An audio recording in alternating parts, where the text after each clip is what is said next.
తనకు జనసేన కార్యకర్తలు గిఫ్ట్గా ఇచ్చిన కారును తిరిగి ఇచ్చేశారు పోలవరం ఎమ్మెల్యే బాలరాజు. అభిమానులు ఇచ్చిన కారును సున్నితంగా తిరస్కరించారు. అభిమానులు ఆర్థిక పరిస్థితులను దృష్టిలో పెట్టుకుని కారును వెనక్కి ఇచ్చేశానంటున్న పోలవరం ఎమ్మెల్యే బాలరాజుతో మా correspondent Sivasagar face to face.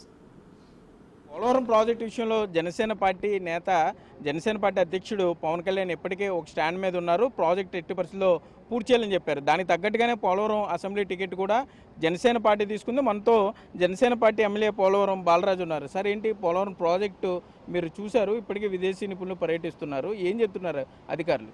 అంటే మొట్టమొదటిసారిగా చంద్రబాబు నాయుడు గారు పోలవరం ప్రాజెక్టుని సందర్శించడానికి వచ్చిన తర్వాత సమీక్షా సమావేశంలో అధికారులు అడిగినటువంటి సమాధానం ఏదైతే ప్రశ్న ఉందో ఆ ప్రశ్నకి వాళ్ళందరూ చెప్పిన సమాధానం ఏంటంటే, ఈ 5 సంవత్సరాల్లో పోలవరం ప్రాజెక్టు నిర్మాణం ఏమీ జరగలేదు, ఇంకా 10 సంవత్సరాలు వెనక్కి వెళ్ళిపోయింది, మళ్ళీ ఎంతవరకు జరుగుద్దని ఆయన క్వశ్చన్ చేస్తే ఇక్కడ ఉన్నటువంటి అధికారులు చెప్పిన సమాధానం ఏంటంటే, ఇంకొక 4 సంవత్సరాల వరకు, అంటే 4 సీజన్ల వరకు ఈ పోలవరం ప్రాజెక్టు అవ్వటం జరగదని వాళ్ళు ఖరాఖండిగా చెప్పడం జరిగింది. అంటే గత 5 ఏళ్లలో పోలవరం ప్రాజెక్టు ఏ విధంగా నిర్వీర్యం అయిపోయిందనేది దీనికి ఉదాహరణ. ఈరోజు చంద్రబాబు నాయుడు గారు మేమెవరం కూడా శాసనసభలో అడుగు పెట్టుకోకుండా, ప్రమాణ స్వీకారాలు జరగకోకుండా మొట్టమొదటిసారిగా ఆయన జరిగిన వెంటనే పోలవరం సందర్శించి ఇక్కడ కష్టాలు సుఖాలు, ఇక్కడ నిర్వాసితులు పడుతున్నటువంటి బాధలను తెలుసుకొని వెంటనే ఏదైతే 2014 నుంచి 19 వరకు 72% ఏదైతే చంద్రబాబు నాయుడు గారు దీనిపై పూర్తి దృష్టి పోలవరం సోమవారం అనే ఒక కాన్సెప్ట్తో ప్రజలందరినీ కూడా తీసుకొచ్చి ఇక్కడ ప్రాజెక్టుని ఏ విధంగా కడుతున్నాం, ఈ ప్రాజెక్టు వల్ల మన ప్రాంతం అంతా ఏ విధంగా సస్యామలం అవుతుందని ఒక పర్యాటక కేంద్రంగా చూపించినటువంటి చంద్రబాబు నాయుడు గారి హయాంలో 2019 నుంచి 2024 వరకు అస్తవ్యస్తం అయిపోయి పోలవరం ప్రాజెక్టు నిర్వాసితులందరూ కూడా గోదావరిలో కూడా కొట్టుకుపోయే పరిస్థితి ఈ జగన్మోహన్ రెడ్డి తీసుకొచ్చిన వారి పరిస్థితి. దీనికి అనుగుణంగా ఈరోజు ఏదైతే చంద్రబాబు నాయుడు గారు పూర్తి దృష్టి, పవన్ కళ్యాణ్ గారు కానీ చంద్రబాబు నాయుడు గారు ఎట్టి పరిస్థితుల్లో 3 సంవత్సరాల్లో ప్రాజెక్టును పూర్తి చేయాలి, నిర్వాసితులందరికీ న్యాయం చేయాలి అని ఒక అకుంఠిత దీక్షతో ఈరోజు మమ్మల్ని అందరినీ కూడా ఆదేశాలు జారీ చేసి తప్పకుండా దీనిపై పర్యవేక్షించి ప్రతి మినిట్ టు మినిట్ ఇక్కడ జరిగేటువంటి కార్యక్రమాలు వాళ్ళకి తెలియపరచడం జరుగుతుంది.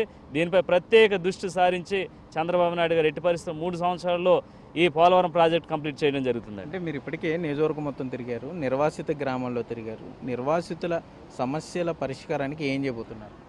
ఏదైతే నిర్వాసితులు 2013 భూసేకరణ చట్టం క్రింద ఏదైతే నిర్వాసితులకి న్యాయం చేస్తామని ఆనాటి ప్రభుత్వం మాటిచ్చిందో, అలాగే ఈరోజు మేము కూడా ఒకటే మాటిస్తున్నాం.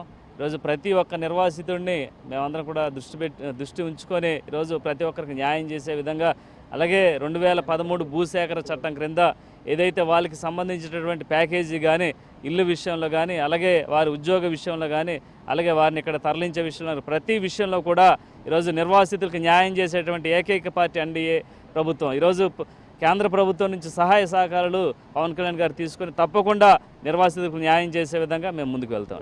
అయితే మొత్తం మీద చూసుకుంటే పోలవరం ప్రాజెక్టులో అతి కీలక అంశం నిర్వాసితులకి న్యాయం చేయడం. అటువంటిది నిర్వాసితులకి న్యాయం చేయడానికి తాము కట్టుబడి ఉన్నామని Janasena party MLA Polavaram assembly MLA Balaraju చెప్పే పరిస్థితులు ఉన్నాయి. ఎన్డీఏ ప్రభుత్వ హయాంలో తప్పకుండా నిర్వాసితుల న్యాయం జరుగుతుంది, అట్లాగే పోలవరం ప్రాజెక్టును త్వరితగతిన పూర్తి చేసేందుకు కూడా సంకల్పంతో ఉన్నామని పోలవరం ఎమ్మెల్యే బాలరాజు చెప్పే పరిస్థితులు అయితే ఇక్కడ ఉన్నాయి. కెమెరామెన్ భాగ్యరాజ్తో సాగర్, బిగ్ టీవీ, పోలవరం నుండి.